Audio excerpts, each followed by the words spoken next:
The trade station floated in the cold, dark space, its massive rings spinning slowly around a bright central core. Humans were rare here, but not impossible to find. Most who came were merchants, smugglers, or wanderers looking for work. John was none of those. He had come because he had nowhere else to go. No friends, no family. Just a small pack on his back and a hope that maybe this station would give him a reason to keep moving. The marketplace was loud and full of strange smells.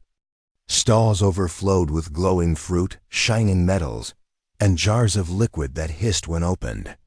Tall aliens with scales, fur, and antennae bargained in loud voices. John kept his head low, avoiding trouble.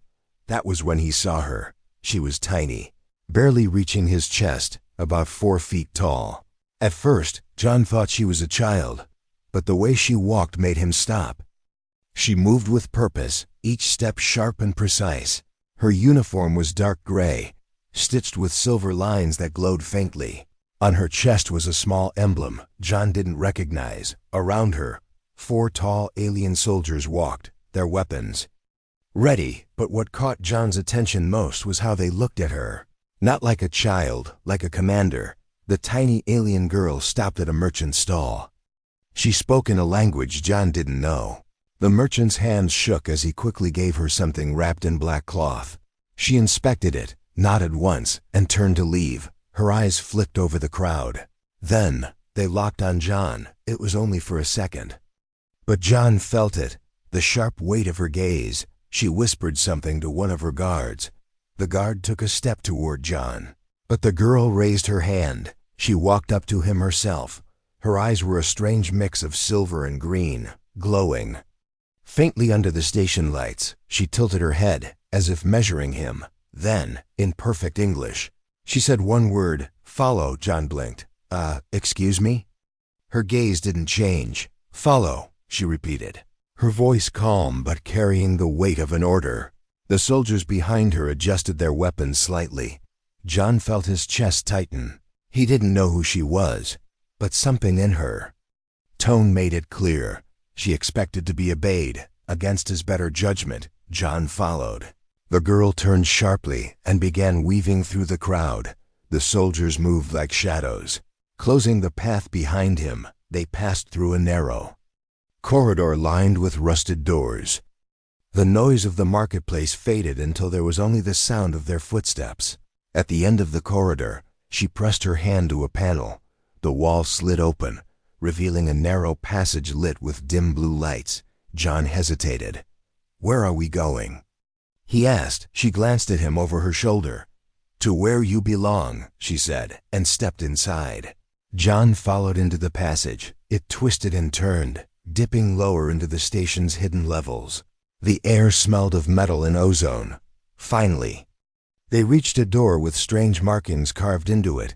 She tapped a code into the panel. The door hissed open, revealing a large room filled with glowing screens and holographic maps. John's eyes widened. He had never seen so much advanced tech in one place.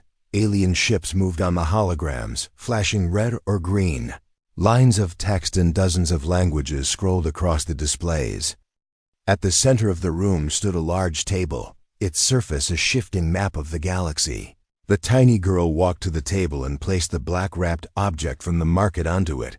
Then she turned to John. "You will take orders from me now," she said simply. John's mouth opened. "Orders? Wait, I don't even know who you are." She stepped closer, her silver-green eyes locking onto his. "I am Commander Rillis of the Shadow Wing," she said. "And whether you understand or not, your life depends on doing exactly what I tell you." John shook his head. "Look, I'm just human," she interrupted. "Yes, that's why you're useful." He frowned. "Useful? For what?" She gave a faint smile. "For surviving what's coming," she said. Turning back to the table, one of the soldiers pressed a button, and a hologram of a huge alien warship appeared above the table. Rillis pointed to it. "They are hunting me. And now, because you were in the wrong place at the wrong time, they are hunting you too." John took a step back. "Then I should leave," he said. The soldiers blocked the doorway without a word. Rillis's eyes narrowed. "You leave, you.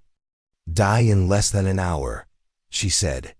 You stay, you live, but only if you obey. John's pulse quickened.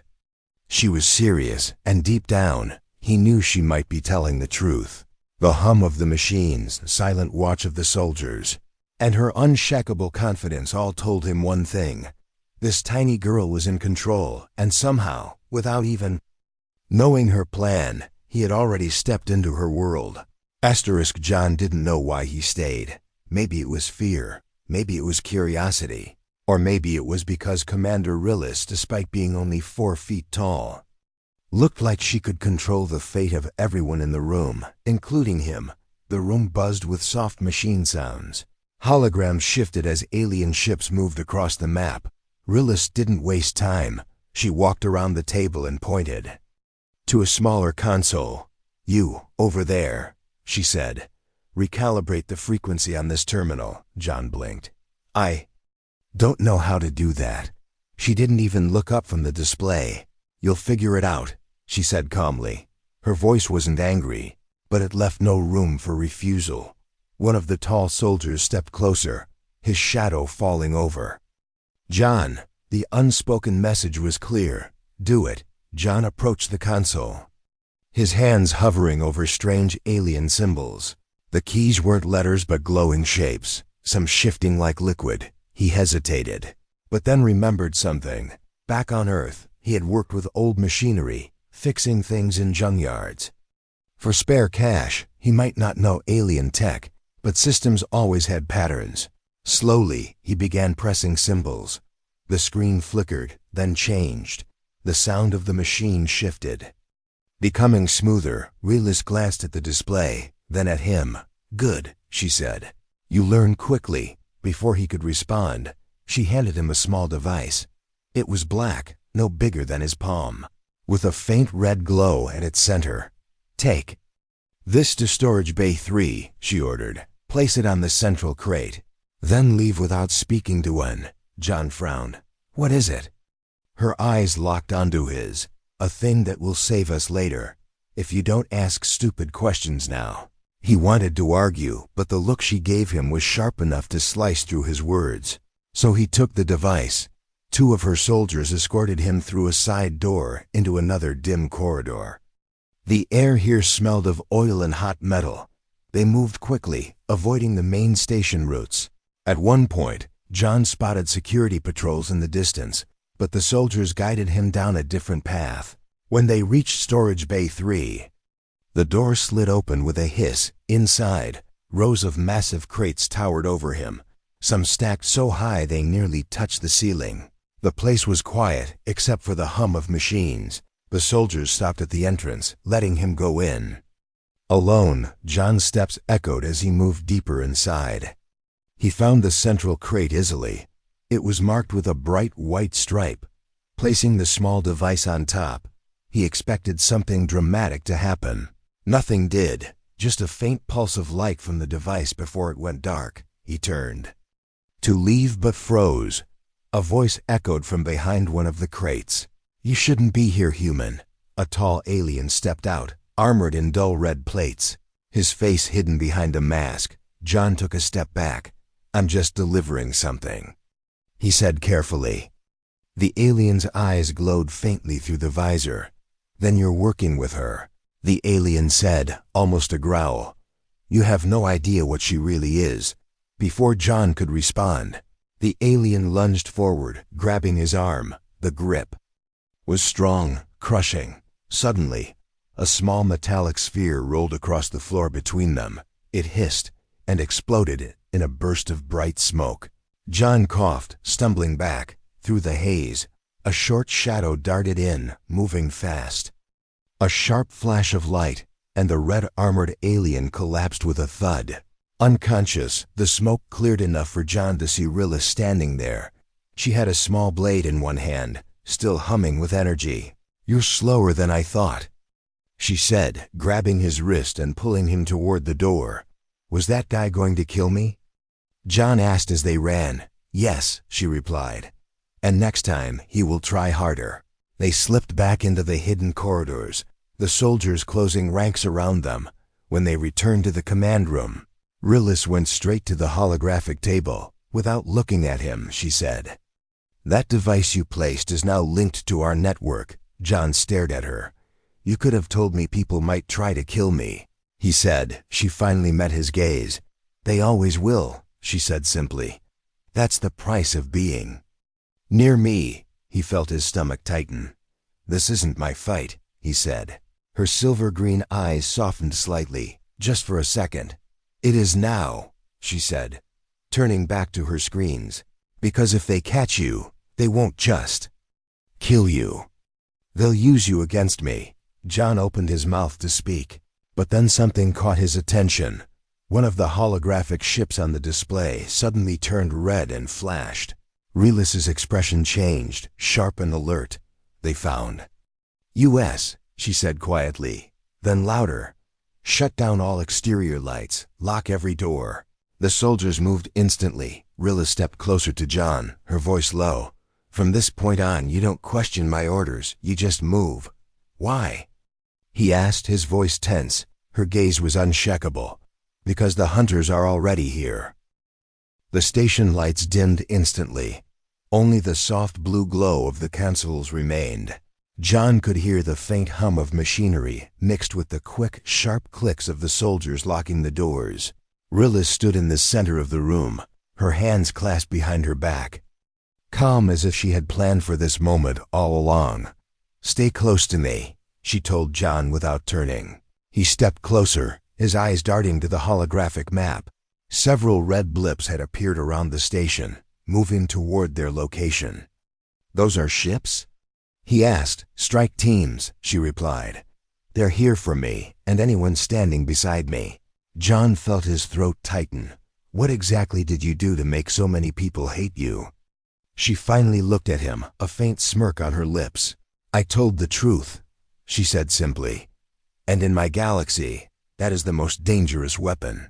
One of the soldiers approached, speaking quickly in a language John couldn't understand. Rilis nodded once, then turned to a small terminal near the wall. Her fingers flew over the controls, and a large holographic screen appeared showing the inside of the station's corridors. John saw dark figures in combat armor moving swiftly toward them. "Weapons ready. They'll breach in 5 minutes," Rilis said. "We'll be ready in 3. She moved to a rack at the side of the room and pulled out several small metallic spheres. She tossed one to John. "What's this?" he asked. "A distraction," she said. "Throw it at anything that moves except me." John stared at the sphere in his hand. It was smooth, cold, and hummed faintly. He had no idea how it worked, but he didn't doubt it could be deadly. The soldiers began setting up defenses. Energy shields flickered to life across the doorway. Heavy barricades slid from the walls. Rilis climbed onto a small platform, tapping a wrist device. The holographic map shifted, zooming in on the stations. "Central control systems. This is my station now," she said quietly, almost to herself. Her fingers danced across the controls. John watched as red blips on the map began to disappear one by one. "You're shutting down their systems," he realized. "I'm turning their own tech against them," she corrected, her voice sharp. Suddenly, an explosion rocked the walls. The energy shields in the doorway flickered but held through the transparent barrier. John saw the attackers, tall aliens in black armor, their faces hidden behind masks. They moved in perfect formation, each step precise. One raised a weapon and fired. The shield sparked with blue light, holding back the blast. Rilis didn't flinch. "John," she called. "Now would be a good time to use that sphere." He stepped forward, his heart racing. He threw the metallic ball toward the attackers. It hit the floor, rolled between their feet, and burst in a sudden flash of white light. The attackers staggered, blinded. In that moment, Rilis pressed a button on her wrist device. A panel in the floor under the attackers slid open, and they dropped into a lower deck with a crash. John stared. "You planned this?" "Every second," she said, stepping down from the platform. "That's why I'm still alive." Before he could respond, another soldier shouted something urgent. More red dots appeared on the map. this time from a different side of the station. "They're adapting," Rilla said. "Good. I like a challenge." She motioned for John to follow. They moved quickly through a back corridor, the soldiers keeping close. John's mind was racing. Who was this tiny girl who could make trained killers panic? And why did she keep him around? They reached a circular room with a glass ceiling, showing the vast black of space. In the center was a control pillar surrounded by a ring of alien text and glowing buttons. "This is the core control," Rilla said, stepping up to it. From here, she could control airlocks, lighting, and even the station's rotation. She began typing commands at a speed John couldn't follow. "Tell me something," he said. "Why me? Why not one of your soldiers?" She didn't stop working. "Because you're human," she said again. "Your kind doesn't follow predictable patterns. Every species I know can be calculated, their moves predicted." She glanced at him. "But humans? You're chaos, wrapped in flesh, and that's exactly what I need." Before he could answer, the floor trembled. The attackers were trying to breach the core room. Rillis tapped one final command, and the lights in the entire station went out. Only her silver-green eyes glowed faintly in the darkness. "Now," she whispered, "let's see how they fight blind." A hiss filled the room as hidden vents released thick smoke. John could barely see shapes moving, the soldiers silently taking down the intruders one by one. Somewhere in the smoke, Rillis moved like a ghost. John caught glimpses of her, a flash of her blade, the glint of her eyes, and then silence. The lights came back on. The attackers were on the ground, weapons scattered. Rillis stood in the middle of them, her uniform untouched. She looked at John. "Do you understand now?" she asked. "Understand what?" he said, still catching his breath. "The power I hold," she said simply. "And the reason no one, not even you, tells me no." Asterisk. The bodies of the attackers were still cooling on the floor when the warning alarms began to wail. A deep, throbbing sound rolled through the station, echoing in the walls. Rillis didn't even flinch. "They've stopped playing games," she said, glancing at the holographic display. John stepped closer and saw a sight that made his stomach twist. A massive enemy warship had just entered the sector. It was unlike anything he'd ever seen. The ship was shaped like a jagged blade, dark metal gleaming in the starlight. Dozens of smaller ships swarmed around it like predators protecting the queen. Symbols glowed along its sides, shifting like living ink. John didn't need Rillis to tell him what it meant. They were here for her, and nothing would stop them. "They'll breach the station's outer hull in minutes," a soldier reported in a sharp alien tongue. Rillis gave a single nod. "Prepare the ship," she ordered. Then she turned to John. "You're going to fly us out?" John's eyes went wide. "Fly? I've never piloted anything more advanced than a delivery shuttle." Her gaze didn't waver. "Good," she said. "They won't expect you to fly like me." She grabbed his wrist and pulled him toward a side corridor. The soldiers followed. Their weapons ready, they moved fast, weaving through narrow metal hallways lit only by red emergency lights. The station shook as something struck the outer hull, sending vibrations through the floor. They reached a hangar bay, but instead of rows of ships, there was only one craft. It was small, sleek, and black, its hull shimmering like liquid. "This is yours now," Rilla said, slapping a panel on the side. The ship's ramp lowered with a hiss. Inside, the cockpit was cramped, filled with strange controls. John slid into the pilot's chair, his fingers hovering over alien symbols. Rilla strapped herself into the co-pilot's seat. "Don't think, just follow my voice," she said. "Why does that sound like something that's going to get me killed?" He muttered, her lips curved in a faint smile. "Because it might." The hangar doors began to open, revealing the endless black of space. Stars glittered in the distance, but John's eyes were drawn to the swarm of enemy fighters already closing in. "They're too close," he said. "They're too slow," Rillis corrected. "Punch it." John slammed his hand on the main control crystal. The ship roared to life, engines flaring bright blue. It shot out of the hangar like a bullet. Weaving between enemy fire, laser beams streaked past, close enough to heat the hull. Hard left. Rillis barked. John yanked the controls, the ship spinning sharply. 2 enemy fighters overshot and crashed into each other in a burst of flame. Good, Rillis said. Now dive. John pushed the nose down, skimming along the station's surface. The enemy ships followed, their weapons lighting up the metal hull behind them. Why are they only chasing us? He asked. Because I'm in this ship, she said simply. That's not comforting, he muttered. They shot past the station's lower ring and into open space. Ahead loomed the massive enemy warship, its weapons glowing like molten steel. We can't go that way. John shouted. We're going that way, she said, her tone leaving no room for argument. The warship's cannons fired. John jerked the controls, the blast missing them by meters. The shockwave still rattled the ship, making alarms scream. Rillis's hands moved over her console, pressing a series of glowing symbols. Uploading false data to their targeting systems, she said, within seconds. The enemy fire became erratic, shots missing them entirely. But the smaller fighters were still a problem. They darted in from all sides, firing relentlessly. Boost engines, then cut power, Rillis ordered. That sounds insane. John yelled, do it.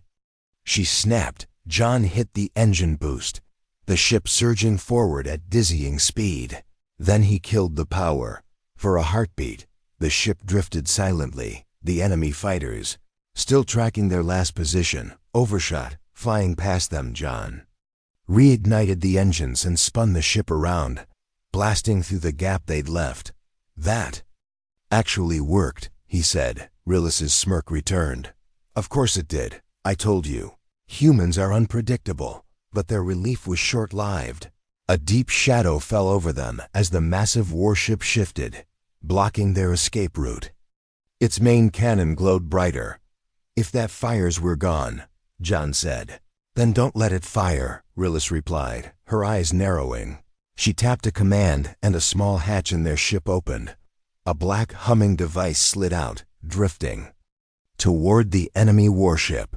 What is that? John asked. A gift, she said. The device pulsed once, twice, and then unleashed a blinding wave of static energy. The warship's lights flickered, its weapons falling silent. They're blind for 60 seconds, Rillis said.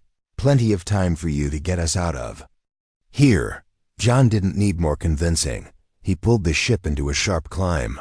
Engines roaring, the enemy fighters tried to regroup, but they were too far behind. Stars blurred as they pushed into the black void, leaving the warship shrinking in the distance. Finally, the ship's alarms quieted. John let out a shaky breath. Are we safe? Rillis looked at the sensors. For now, she said, but they'll follow. He glanced at her. Then where do we go?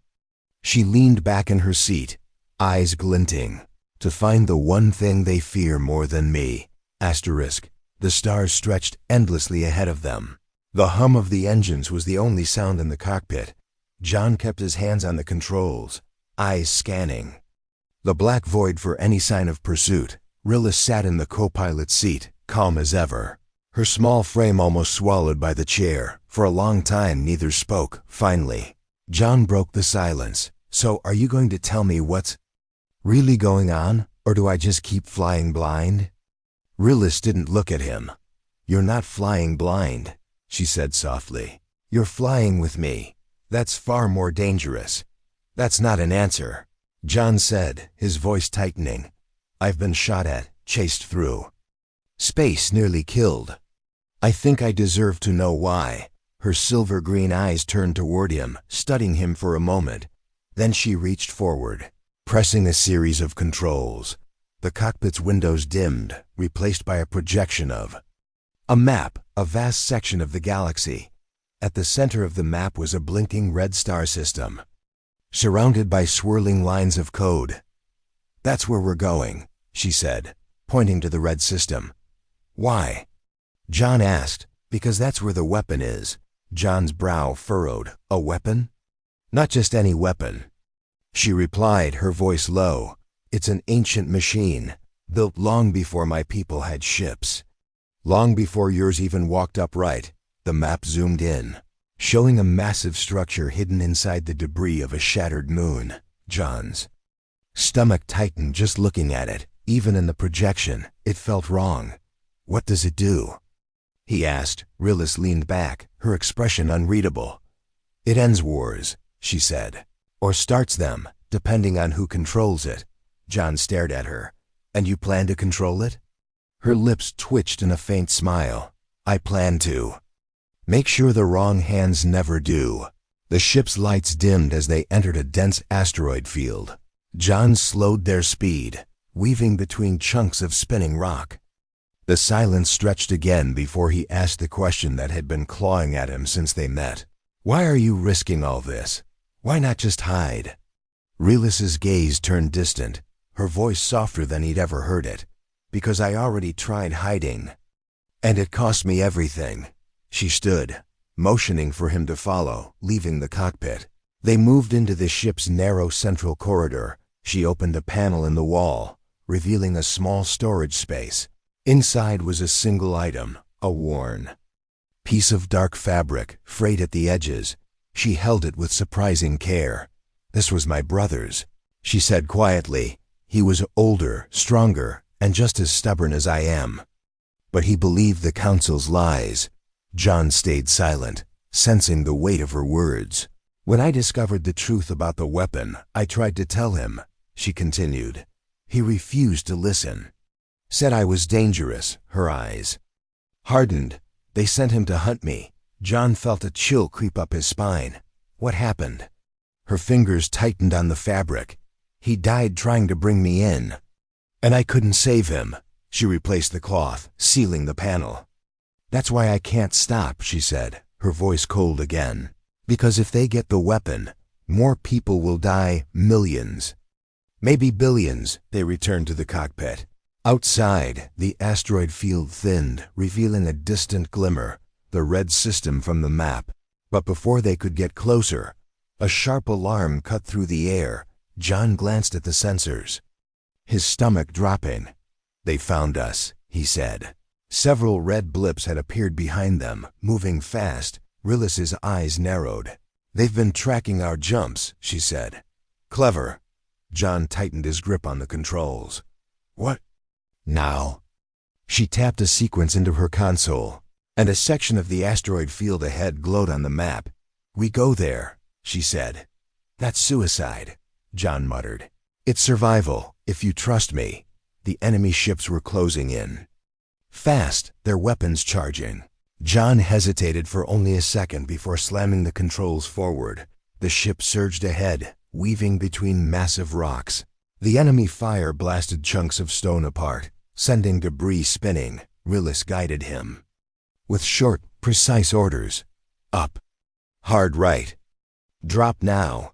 Each move barely kept them ahead of the incoming blasts. One shot grazed the hull, making the ship shudder. "That was close," John said through gritted teeth. "That was planned," Rilis corrected. They darted into a narrow canyon between two massive asteroids.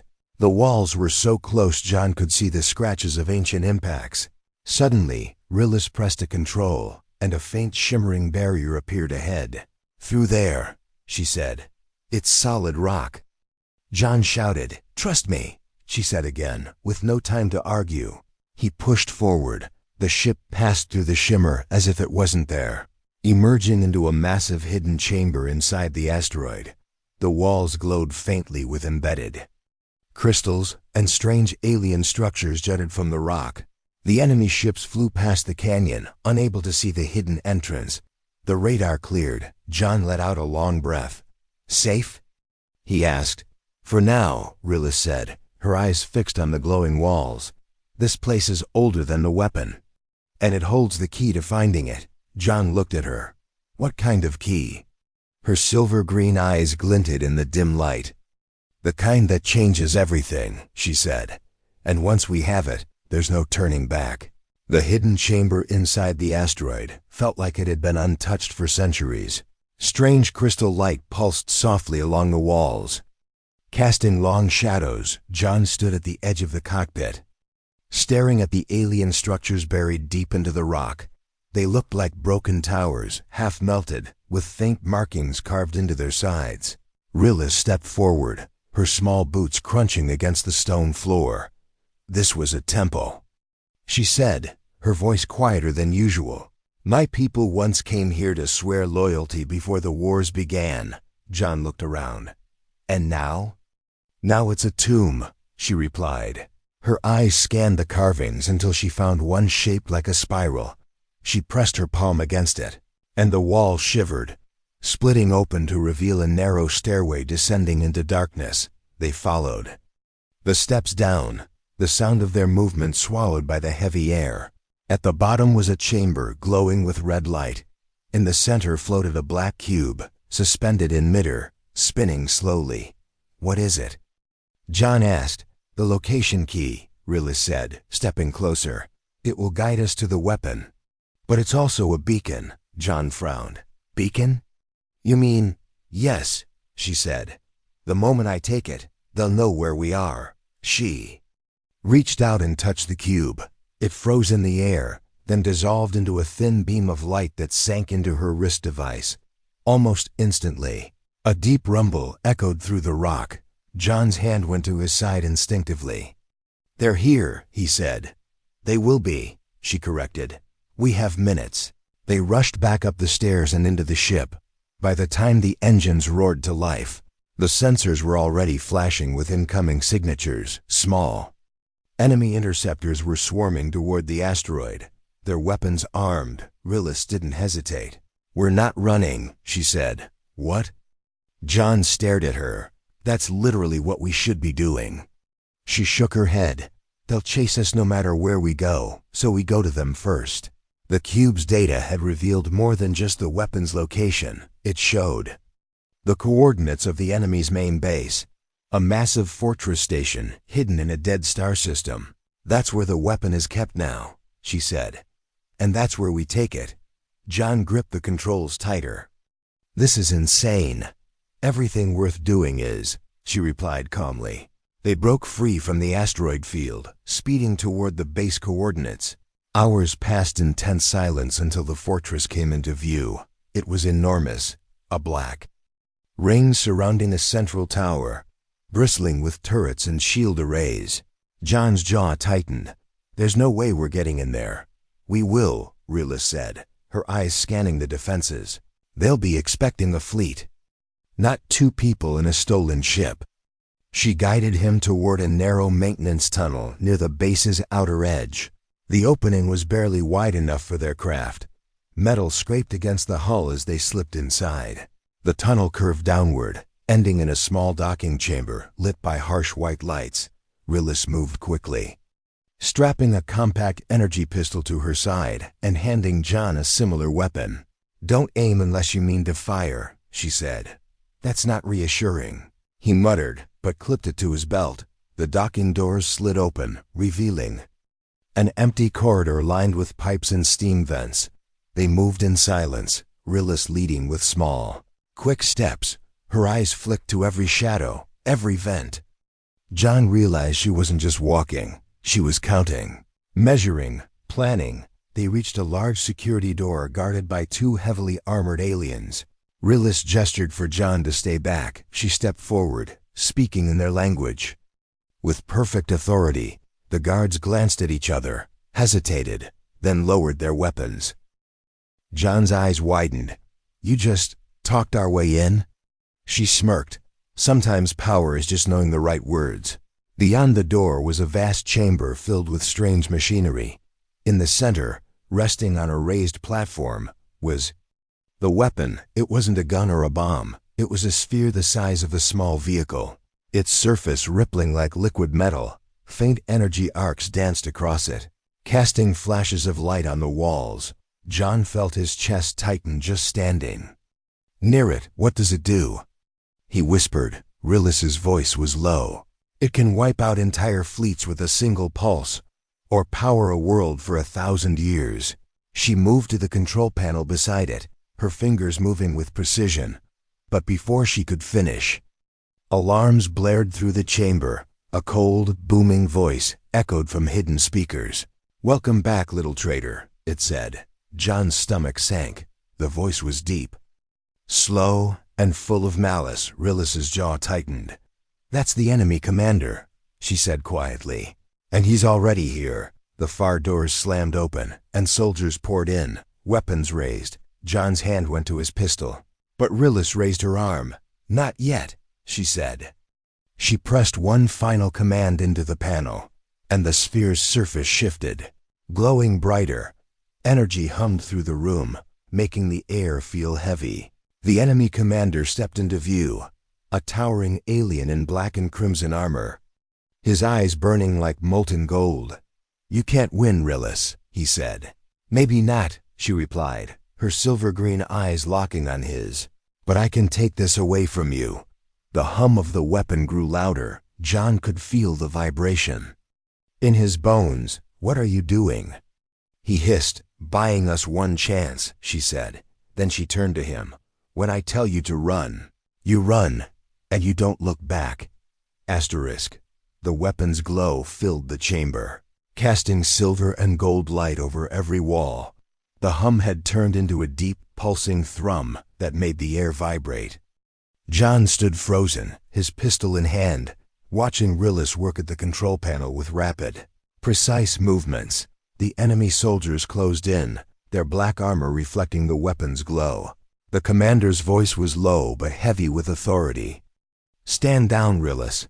I might even let your human live." Rilis didn't look up. "You've made that promise before," she said coldly. "You keep it as well as you keep peace." The commander's golden eyes narrowed. "You think you can stop me with that ancient toy? It will burn you before it obeys you." John's heart pounded as he stepped closer to her. "Rilis, what's your plan? Please tell me you have one." She gave him a quick glance, a flicker of something almost like a smile. "I always have a plan," she said. "The problem is, it's going to hurt." Before John could ask what she meant, the weapon's glow intensified. A ripple of energy surged outward, forcing the soldiers to shield their eyes. The commander took a step back, growling, "She's overloading it." Rilis turned to John, her voice urgent but steady. "When the pulse releases, it will knock out every ship, every weapon within 100,000 kilometers," she said. "But it will kill anyone standing near it." "Including me," John felt. His stomach twist. "No. There has to be another way." Her silver-green eyes softened. "Just for a moment, this is the way," she said. "I chose this fight a long time ago." "You didn't, but you stayed anyway." The soldiers began to advance again. John stepped in front of her, raising his pistol. "If you're going, I'm going too." Her gaze hardened. "No, if you stay, it's all for nothing." The commander's voice cut through the noise. "Kill the human, take her alive." Blaster fire lit the air. John ducked behind the control panel, firing back. The energy bolts burned holes into the metal around them. Rilis moved like lightning, her small frame darting between cover, taking down soldiers with precise shots. But more kept coming, their heavy boots thundering against the floor. "We're outnumbered." John shouted. "We always were," she replied, her voice almost amused. The weapon's hum grew so loud it was almost deafening. The air smelled of ozone and heat. Rilis slammed her hand onto the final control. The sphere began to spin faster, arcs of energy dancing across its surface. She looked at John. "This is it," she said. "You have to run now." He shook his head. "I'm not leaving you." Her voice softened. "You're human, unpredictable. You'll find another way to fight them. But I'm the one they fear. If I go, you have a chance." Before he could argue again, she pressed something small and metallic into his hand, her wrist device. "You'll need this more than I will," she said. He looked down at it. "What am I supposed to do with?" "Live," she said, and pushed him toward the side corridor. John stumbled back, but before he could reach her again, a blast from the commander's weapon tore through the floor between them. Rillis glanced over her shoulder, her expression calm. "Goodbye, human," she said. Then she turned back to the weapon and slammed her palm on the core. A blinding white light burst outward. John was thrown off his feet, skidding into the corridor. The shockwave roared through the base, shattering lights, tearing weapons from hands, and throwing soldiers like ragdolls. The commander's armor sparked violently before he collapsed.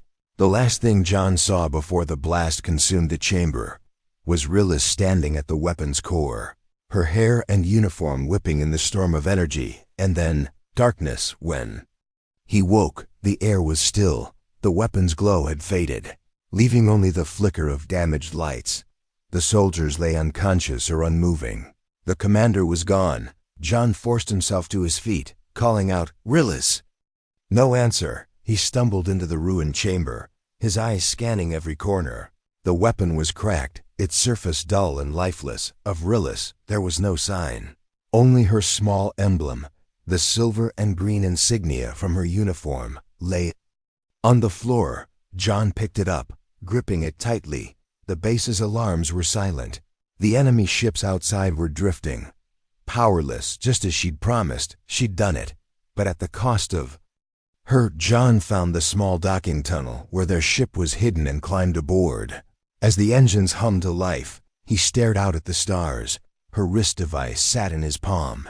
The screen still glowing faintly, a single line of text appeared. "If you're reading this, you're still alive. Don't waste it." John swallowed hard, setting a course away from the fortress. The stars blurred as the ship jumped to light speed. He didn't know where he was going yet. Only that he was carrying the fight forward. Somewhere, he hoped, Rillis had survived, and if she had, they'd finish this together.